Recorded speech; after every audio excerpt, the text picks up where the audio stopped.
করেও বিপুল পরিমাণ বৈদেশিক মুদ্রা আয় সম্ভব বললেন প্রধানমন্ত্রী। 8 কোম্পানি ও 1 ব্যক্তিকে পুরস্কার প্রদান। উপজেলা নির্বাচনের চতুর্থ ধাপের ভোট কাল। কেন্দ্রে কেন্দ্রে পাঠানো হচ্ছে সরঞ্জাম। নিরাপত্তায় থাকবে আইন শৃঙ্খলা বাহিনী। পাহাড়ি ঢল ও টানা বৃষ্টিতে সিলেট অঞ্চলে বন্যার অবনতি। সুনামগঞ্জের 5 উপজেলার নিম্নাঞ্চলে সড়ক প্লাবিত, দুর্ভোগে মানুষ। কৃষি বাজেটে বরাদ্দ বাড়ানোর তাগিদ, কমাতে হবে মধ্যস্বত্বভোগী দৌরাত্ম্য। বিশেষ গুরুত্ব দেওয়ার কথা বলছেন প্রতিমন্ত্রী। এবং ভারতে চলছে লোকসভা নির্বাচনের ফল ঘোষণা। 2 জোটের হাড্ডাহাড্ডি লড়াইয়ের আভাস। প্রাপ্ত ফলাফলে এগিয়ে বিজেপি।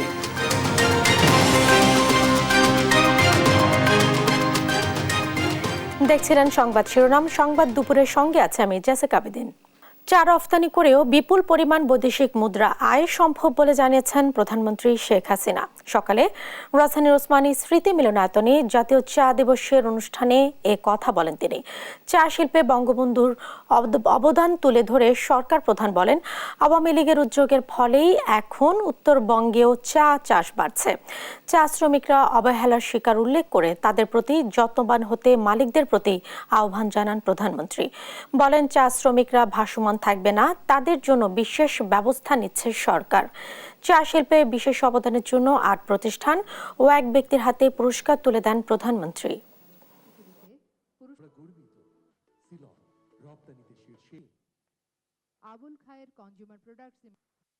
চাটাকে আমাদের আরো গুরুত্ব দেওয়া, আমরা সরকারি আসার পর থেকে সেটা করে যাচ্ছি, যা যা সুবিধা দেওয়ার দিয়েছি এবং সত্যি সেই চা বাগান হলো। আর এখন আপনারা জানেন যে পুরো উত্তরবঙ্গের সব জায়গায় কিন্তু চা বাগান হচ্ছে। আমাদের এই উত্তরাঞ্চলে যে চা সম্ভাবনা দেখা দিয়েছে সেটা সম্প্রসারণ করা, সেটাকে আরো একটু যত্নবান হওয়া এবং কিভাবে আরো চা উৎপাদন করা যায় সে ব্যবস্থা করা। তাছাড়া চা বোর্ড, ক্ষুদ্র চাষিদের প্রযুক্তি সহায়তা, প্রশিক্ষণ, প্রণোদনা সামগ্রী বিতরণ সহ সব ধরনের সহায়তা দিয়ে যাচ্ছে।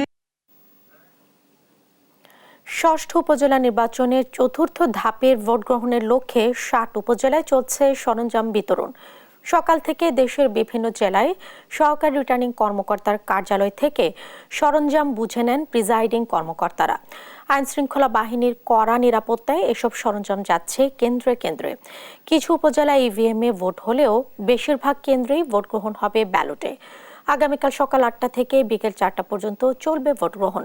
এ ধাপে 27 জেলার 60টি উপজেলায় চেয়ারম্যান পদে লড়ছেন 251 জন, ভাইস চেয়ারম্যান পদে 265 জন এবং মহিলা ভাইস চেয়ারম্যান পদে 205 জন প্রতিদ্বন্দ্বিতা করছেন।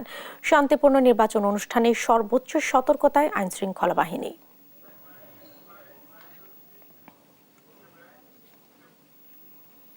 উপজেলা পরিষদে চতুর্থ ধাপের ভোট গ্রহণে কেন্দ্রে কেন্দ্রে পাঠানো হচ্ছে ব্যালট বাক্স সহ নির্বাচনী সরঞ্জাম। সবশেষ খবর জানাতে সরাসরি যুক্ত হচ্ছেন সহকর্মীরা। প্রথমে আমরা যাচ্ছি যশোরে, যুক্ত হচ্ছেন ইন্দ্রজিৎ রায়। ইন্দ্রজিৎ, নির্বাচনী সরঞ্জাম বিতরণে কি খবর রয়েছে আপনার কাছে? ধন্যবাদ। আমি এই মুহূর্তে আছি যশোর সদর উপজেলা পরিষদ চত্বরে। এখানে আগামীকাল ইভিএম এর মাধ্যমে কিন্তু সদর উপজেলা পরিষদের যে ভোট গ্রহণ অনুষ্ঠিত হবে, 219টি কেন্দ্রে ভোট গ্রহণ হবে। সেই কেন্দ্রগুলোর যারা দায়িত্বপ্রাপ্ত কর্মকর্তা আছেন তাদের কাছে যে নির্বাচনী অর্থাৎ ভোট গ্রহণের যে সরঞ্জাম সেগুলো ইভিএম সহ অন্যান্য যে সরঞ্জাম সেটি হস্তান্তর করা হচ্ছে। অর্থাৎ প্রত্যেকটি কেন্দ্রের প্রধান প্রিজাইডিং অফিসার এবং সহকারী প্রিজাইডিং অফিসারের নেতৃত্বে এই সরঞ্জামগুলো গ্রহণ করা হচ্ছে। একই সঙ্গে কেন্দ্রের নিরাপত্তা বাহিনী যারা সদস্য আছে, বিশেষ করে পুলিশ, আনসার সদস্য, তারা এই যে সরঞ্জাম সেটি নিয়ে কেন্দ্রের উদ্দেশ্যে রওনা হচ্ছেন। আপনাকে জানিয়ে রাখি যে যশোর সদর উপজেলায় 3টি পদের বিপরীতে মোট 16 জন প্রার্থী প্রতিদ্বন্দ্বিতা করছেন। এর মধ্যে চেয়ারম্যান পদে 8 জন এবং পুরুষ ভাইস চেয়ারম্যান পদে 5 জন এবং মহিলা ভাইস চেয়ারম্যান পদে 3 জন প্রতিদ্বন্দ্বিতা করছেন। 6,07,000 ভোটার তাদের ভোটাধিকার প্রয়োগ করবেন এবং পুরো ভোট গ্রহণ হবে ইভিএম পদ্ধতিতে। অর্থাৎ ইভিএম এর মাধ্যমে ভোটাররা তাদের পছন্দের প্রার্থীকে ভোট দিবেন এবং ভোট সুষ্ঠু এবং সুন্দরভাবে ভোট গ্রহণের জন্য যে প্রস্তুতি, আইন শৃঙ্খলা পরিস্থিতি নিয়ন্ত্রণ সহ সার্বিক যে প্রস্তুতি সেটি নির্বাচন কমিশন গ্রহণ করেছে। একই সঙ্গে প্রশাসনের পক্ষ থেকেও বলা হচ্ছে যে অবাধ, সুষ্ঠু এবং নিরপেক্ষ নির্বাচনের জন্য যত প্রস্তুতি দরকার সে প্রস্তুতি নেওয়া হয়েছে। এখানে কেন্দ্রের যে নিরাপত্তা যে দায়িত্ব সেখানে আনসার এবং পুলিশ সদস্য দায়িত্ব পালন করবেন। একই সঙ্গে নির্বাহী ম্যাজিস্ট্রেট সহ যে প্রশাসনের যে টিম, যে মোবাইল যে টিম, সেগুলো কাজ করবে। সব মিলিয়ে সুষ্ঠু এবং শান্তিপূর্ণ নির্বাচন ভোট গ্রহণের যে প্রস্তুতি সেটি সম্পন্ন করেছে বলে আমাদেরকে জানিয়েছেন। এই মুহূর্তে আপনারা দেখছেন যে কেন্দ্রে কেন্দ্রে পাঠানো হচ্ছে নির্বাচনী সরঞ্জাম। সেই সরঞ্জাম প্রিজাইডিং অফিসার, সহকারী প্রিজাইডিং অফিসার এবং যারা পুলিশের দায়িত্বপ্রাপ্ত যারা কর্মকর্তার নেতৃত্বে এবং আনসার সদস্যরা তারা তাদের কেন্দ্র অনুসারে যে বরাদ্দ যে সরঞ্জাম সেগুলো তারা নিয়ে রওনা হচ্ছেন এবং হবে বলে আশাবাদী এখানকার যারা সংশ্লিষ্ট আছেন তারা বলছেন। তো এই ছিল আমার কাছে যশোর থেকে সর্বশেষ।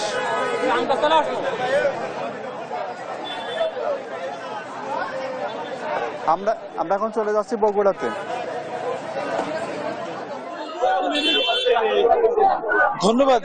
ষষ্ঠ উপজেলা পরিষদ নির্বাচনের চতুর্থ ধাপে এবার কিন্তু সারা দেশের অন্যান্য উপজেলার ন্যায় আগামীকাল রাত পোহালে কিন্তু বগুড়ার 3টি উপজেলা শেরপুর, ধনুট এবং নন্দীগ্রামে কিন্তু নির্বাচন অনুষ্ঠিত হতে যাচ্ছে এবং আজকে প্রতিটি উপজেলা পরিষদ থেকে উপজেলা নির্বাহী কর্মকর্তারা কিন্তু প্রতিটি কেন্দ্রে নির্বাচনী যে সরঞ্জাম তা কিন্তু বিতরণের যে প্রক্রিয়া তা সকাল থেকে শুরু করেছে। ইতিমধ্যে প্রতিটি কেন্দ্রের যে প্রিজাইডিং অফিসাররা তারা তাদের কেন্দ্রের যারা নিরাপত্তা কর্মী রয়েছেন, যারা আনসার সদস্য রয়েছেন, সহকারী প্রিজাইডিং অফিসার রয়েছেন, প্রত্যেককে সাথে নিয়ে কিন্তু উপজেলা পরিষদে আসছেন এবং উপজেলা নির্বাহী কর্মকর্তারা তাদেরকে নির্বাচন সুষ্ঠুভাবে সম্পন্ন করার জন্য যে ব্রিফিং তা কিন্তু ইতিমধ্যে সম্পন্ন করেছেন এবং প্রত্যেকে কিন্তু প্রস্তুতি নিচ্ছেন এখন নিজ নিজ কেন্দ্রের যে সরঞ্জাম তা নিয়ে যাওয়ার জন্য।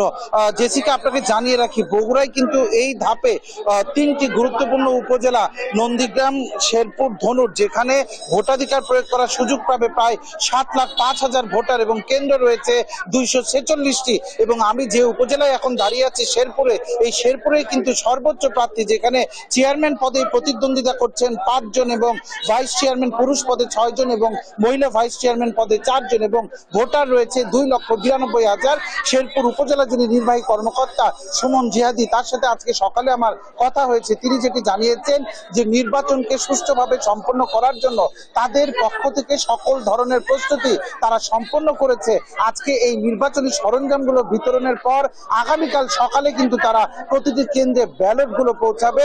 শুধু তাই নয়, নিরাপত্তা যে নিশ্চিতের জন্য তাদের পাশাপাশি কিন্তু পুলিশ, র্যাব, বিজিবি এবং জুডিশিয়াল ম্যাজিস্ট্রেটের নেতৃত্বাধীন ভ্রাম্যমাণ আদালতও কিন্তু কাজ করবে ভোটের মাঠে এবং তিনি যেটি প্রত্যাশা করেছেন যে অত্যন্ত সুষ্ঠুভাবে এই 2,92,000 এই উপজেলা শেরপুরে তারা কিন্তু সুষ্ঠুভাবে সম্পন্ন করতে পারবে তাদের আগামীকালের নির্বাচন। একই সাথে আমার প্রিজাইডিং অফিসারদের সাথে কথা হয়েছে, তারা যেটি আমাকে জানিয়েছে যে তারা আজকে এই নির্বাচনী সরঞ্জামগুলো নিয়ে নিজ নিজ কেন্দ্রে যাবেন এবং তারপর থেকে কিন্তু তারা নিজেদের মাঝে সমন্বয় করে একটি সুষ্ঠু ভোট তারা যেন উপহার দিতে পারে, এমনটাই প্রত্যাশা তারা ব্যক্ত করেছে। জেসিকা, বগুড়া শেরপুর উপজেলা থেকে নির্বাচনী সরঞ্জাম বিতরণের সার্বিক খবর নিয়ে আমার কাছে আজকে এটি ছিল সর্বশেষ। সঞ্জু, আপনাকে ধন্যবাদ। সেই সাথে ধন্যবাদ জানাচ্ছি ইন্দ্রজিৎ আপনাকেও। দর্শক, আগামীকাল উপজেলা পরিষদ নির্বাচনে ভোট গ্রহণ সে বিষয়ে জানাচ্ছিলেন সহকর্মীরা। ভারতের ভিসা পেয়েছেন কলকাতায় খুন হওয়া ঝিনাইদহের সংসদ সদস্য আনারুল আজিম আনারের মেয়ে মুমতারিন ফেরদৌস ডরিন। আবেদনের 12 দিন পর ভারতের ভিসা পান তিনি। সোমবার রাতে আনারের ব্যক্তিগত সহকারী আব্দুর রউফ বলেন, পাসপোর্ট সহ ভিসা হাতে পেয়েছেন তারা।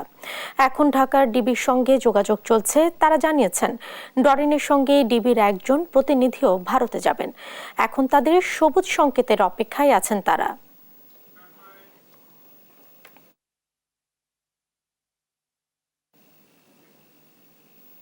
সুনামগঞ্জে টানা বৃষ্টি ও উজানে পাহাড়ি ঢলে 5 উপজেলার সড়ক প্লাবিত হয়েছে।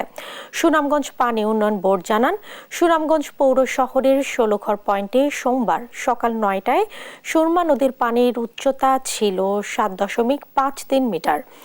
এর আগের দিন একই সময়ে পানির উচ্চতা ছিল 7.34 মিটারে। এখানে সুরমা নদীর পানির বিপদসীমা 7.80 মিটার। এই হিসেবে নদীর পানি এখনো বিপদসীমার নিচে আছে। এছাড়া সুনামগঞ্জের জাদুকাটা, পাটনাই, কুশিয়ারা, নলচুর, চেলা, চলতি, রক্তি, বৌলাই সহ সব নদীর পানি বেড়েছে। এই পানি ঢুকছে হাওরে, রাস্তাঘাট প্লাবিত হওয়ায় ভোগান্তি বেড়েছে।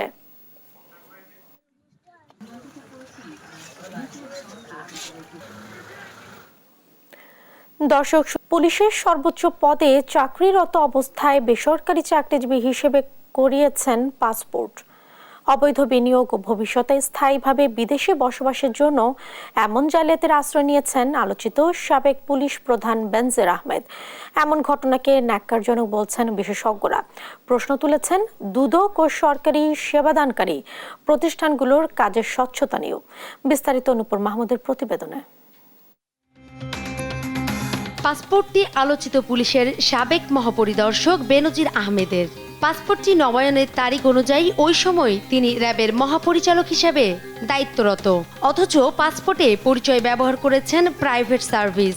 পুলিশের প্রধান হিসেবে অবসরে যাওয়া প্রভাবশালী এই কর্মকর্তা কিভাবে পরিচয় গোপন করে পাসপোর্ট করলেন, এই নিয়ে সৃষ্টি হয়েছে নানা প্রশ্নের।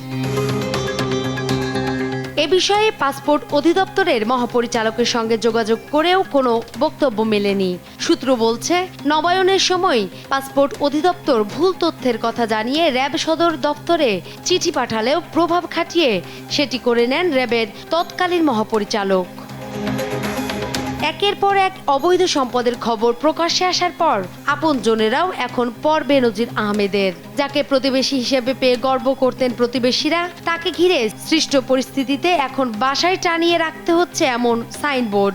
নিরাপত্তা রক্ষীকারীরাও বিরক্ত সাবেক আইজিপির উপর। জালিয়াতির মাধ্যমে পাসপোর্ট তৈরির ঘটনাকে নজিরবিহীন বলছেন বিশেষজ্ঞরা।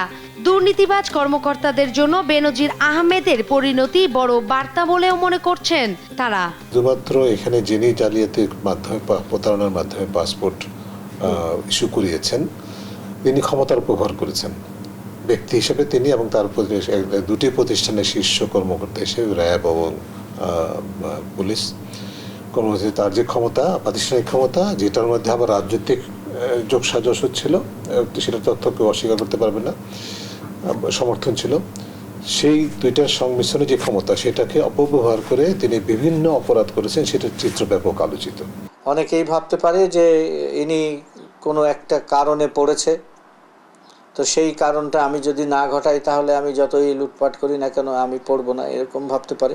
আবার সত্যিকার অর্থে যারা, যেটি বললাম যে বুদ্ধিমান, সতর্ক, তাদের জন্য এটা মেসেজ যে না, এইরকম করলে এইরকম অবস্থায় পড়া যায়। চাকরিরত থাকা অবস্থায় ভুয়া পরিচয়ে পাসপোর্ট এবং সম্পদের এমন পাহাড় গড়া নিয়ে দুদক সহ সংশ্লিষ্ট সংস্থাগুলোর অজ্ঞতা, প্রতিষ্ঠানগুলোর সক্ষমতা নিয়ে প্রশ্নের জন্ম দিয়েছে বলে মনে করেন দুদকের সাবেক এই মহাপরিচালক। নূপুর মাহমুদ, দেশ টিভি, ঢাকা। এবারে বাজেটের খবর।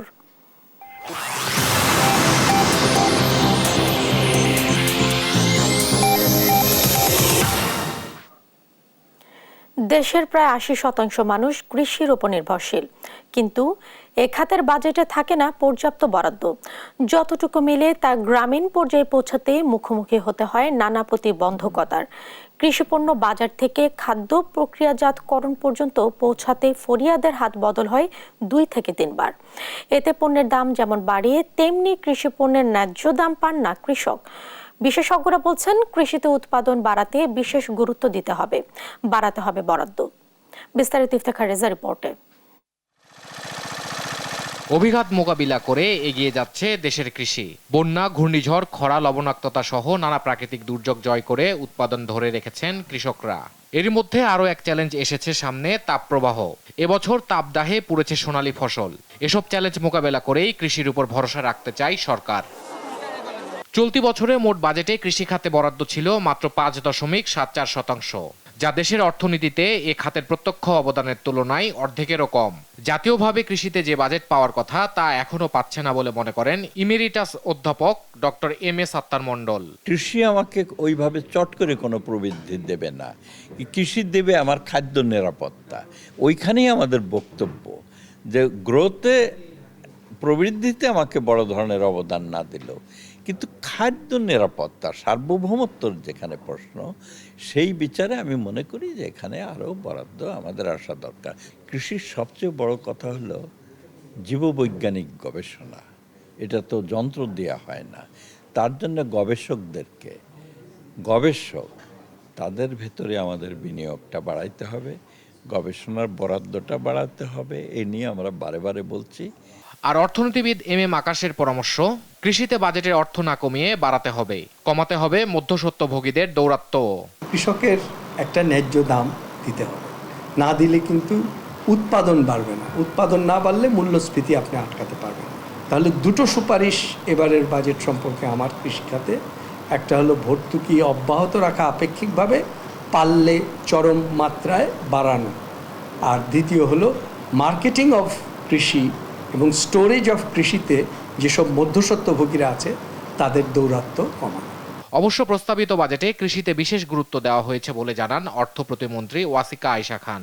বিশ্ববাজারে জ্বালানি সহ খাদ্যপণ্য, সারের মূল্য এগুলো কমে আসার বিষয় আছে এবং খাদ্য সরবরাহ পরিস্থিতি স্বাভাবিক রাখার জন্য উদ্যোগ নেওয়া হয়েছে।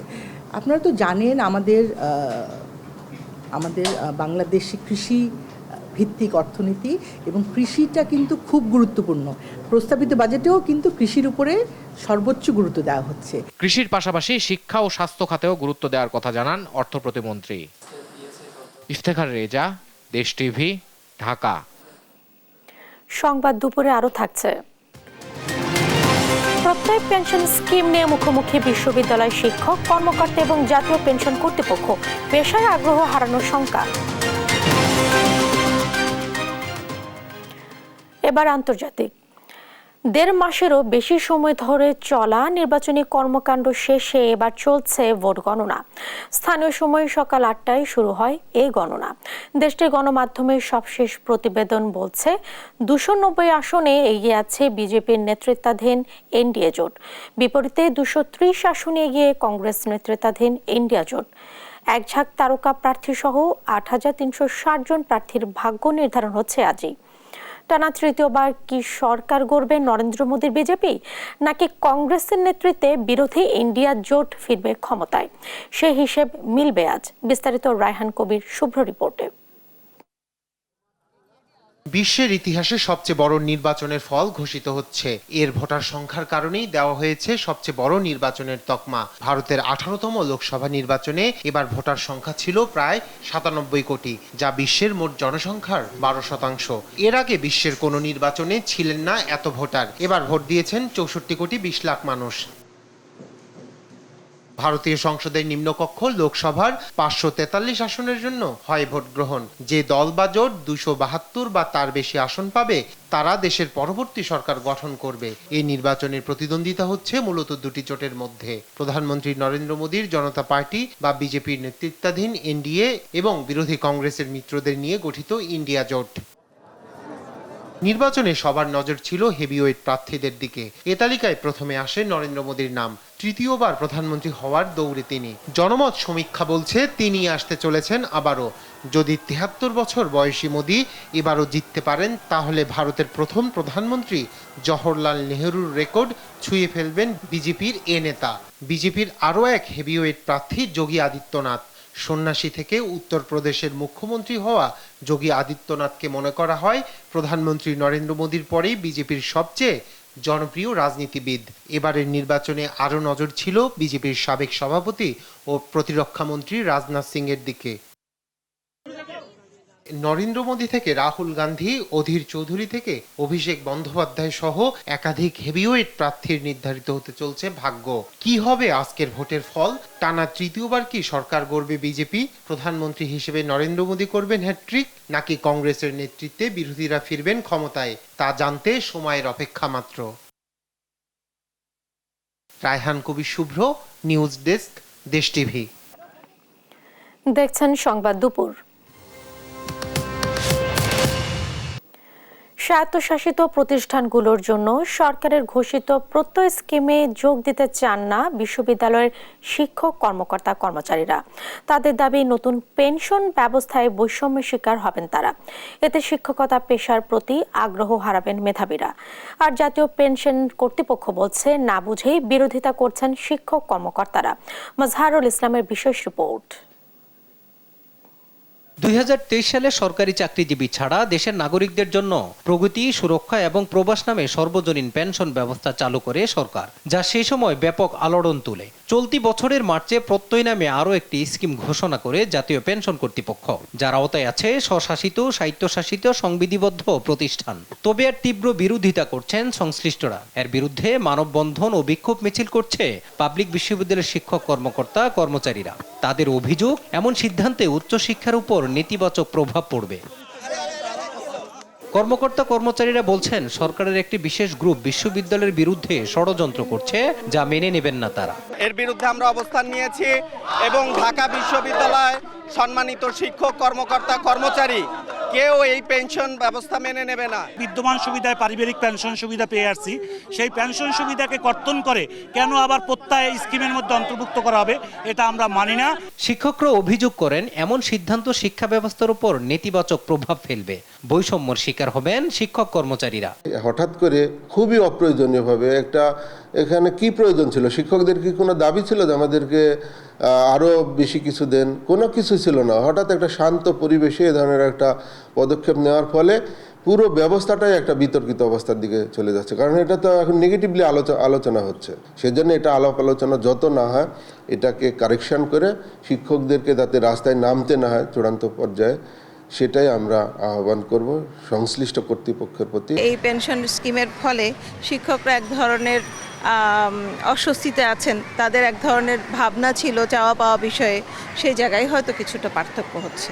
আর বিশ্ববিদ্যালয় শিক্ষক ফেডারেশনের মহাসচিব মনে করেন, বিশ্ববিদ্যালয়ের শিক্ষকদের জন্য আলাদা স্কিম দেশের উচ্চশিক্ষার বিরুদ্ধে ষড়যন্ত্র।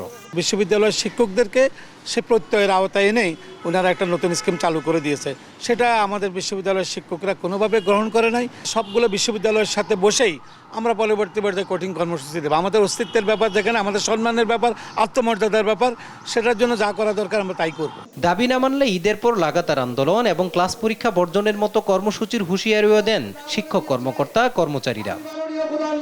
মাজহারুল ইসলাম, দেশ টিভি, ঢাকা।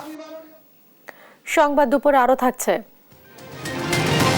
ফারুকের বোলিং টপে উগান্ডাকে উড়িয়ে দিল আফগানিস্তান। রাতে স্কটল্যান্ডের মুখোমুখি হবে বর্তমান চ্যাম্পিয়ন ইংল্যান্ড। রাজধানীর সূত্রাপুরের আশিকুর রহমান খান অপু হত্যা মামলায় দুই আসামি মঞ্জুরুল আবেদিন রাসেল ও নওশাদ হোসেন মোল্লা রবিনের মৃত্যুদণ্ড বহাল রেখেছেন আপিল বিভাগ। একই সঙ্গে হাইকোর্টে খালাস পাওয়া ইফতেখার বেগ ঝলককে আমৃত্যু কারাদণ্ড ও মোহাম্মদ আলী মুন্নাকে যাবজ্জীবন কারাদণ্ড দেন আদালত। মঙ্গলবার প্রধান বিচারপতি ওবায়দুল হাসানের নেতৃত্বে 4 বিচারপতির আপিল বেঞ্চে রায় দেন। এ মামলার বিচার শেষে 2012 সালের 13 মার্চ ঢাকার 1 নম্বর দ্রুত বিচার ট্রাইব্যুনালের বিচারক শাহেদ নুরুদ্দিন 2 আসামিকে মৃত্যুদণ্ড এবং 4 জনকে যাবজ্জীবন কারাদণ্ড দেন। 2008 সালের 23 মে সন্ধ্যায় নিজ বাসায় সন্ত্রাসীদের হামলায় নিহত হন অপু। অপর 2 ভাই প্রাণে বেঁচে গেলেও চিরতরে পঙ্গু হয়ে যান তারা।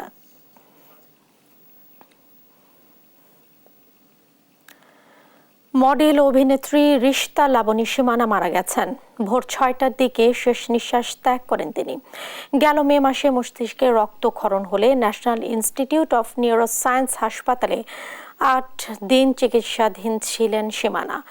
অবস্থার অবনতি হলে 29 মে এই অভিনেত্রীকে বঙ্গবন্ধু শেখ মুজিব মেডিকেল বিশ্ববিদ্যালয়ে স্থানান্তর করা হয়। সেখানে পরীক্ষা নিরীক্ষা করে ভেন্টিলেশনে শেষ চেষ্টা হিসেবে লাইফ সাপোর্টে রাখা হয়। আজ না ফেরা দেশে পাড়ি জমান সীমানা।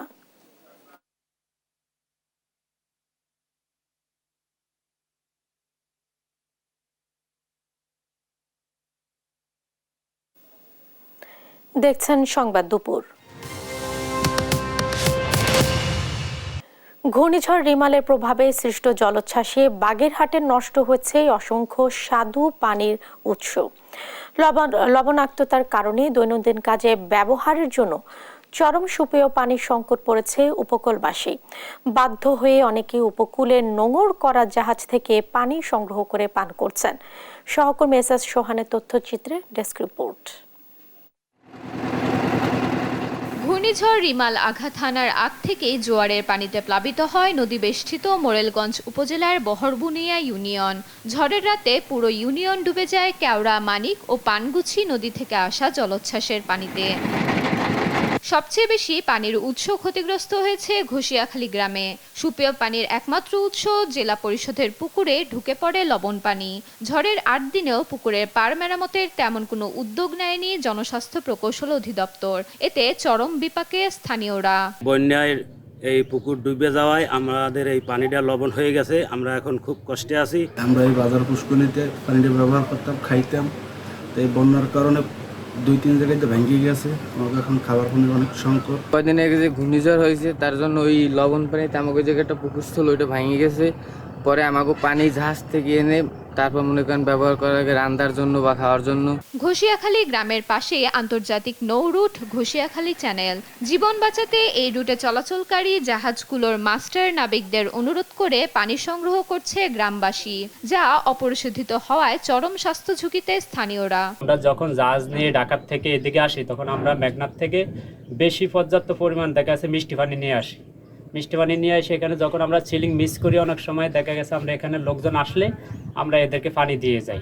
যদিও জনস্বাস্থ্য প্রকৌশল অধিদপ্তর বলছে দুর্গত এলাকায় দৈনিক ৫ থেকে ৬ হাজার লিটার পানি সরবরাহ করা হচ্ছে। যোগাযোগ ব্যবস্থা ভেঙে পড়ায় ঘষিয়াখালী এলাকায় পৌঁছায়নি এ পানি।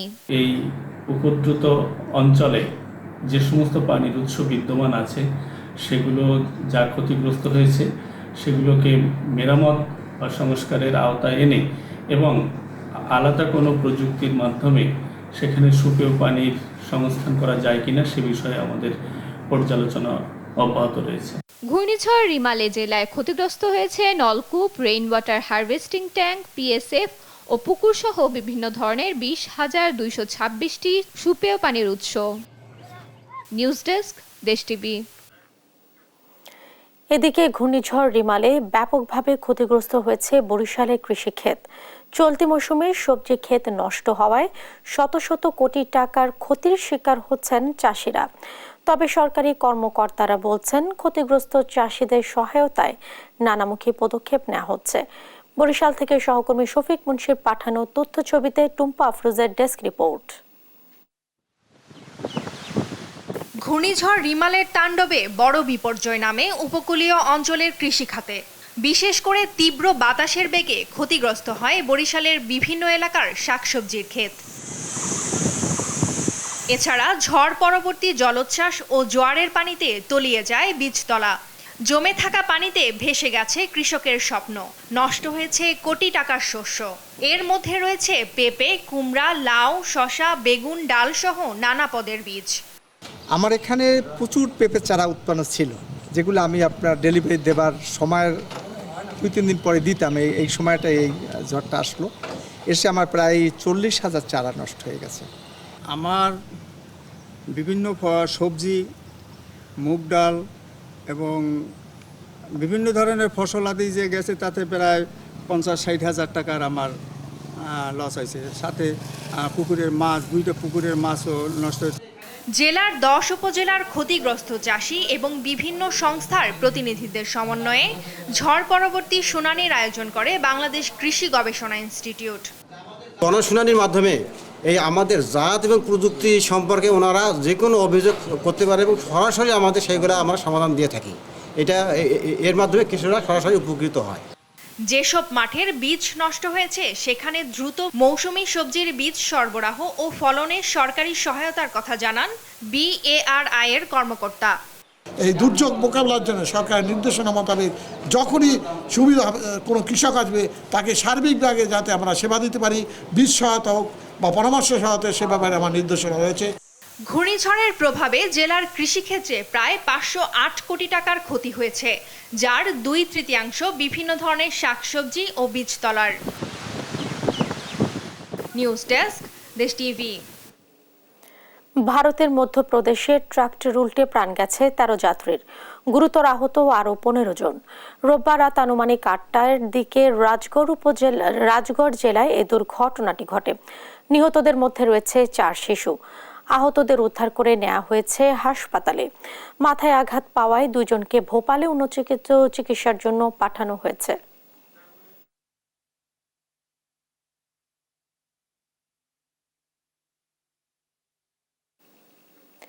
দেখছেন সংবাদ দুপুর।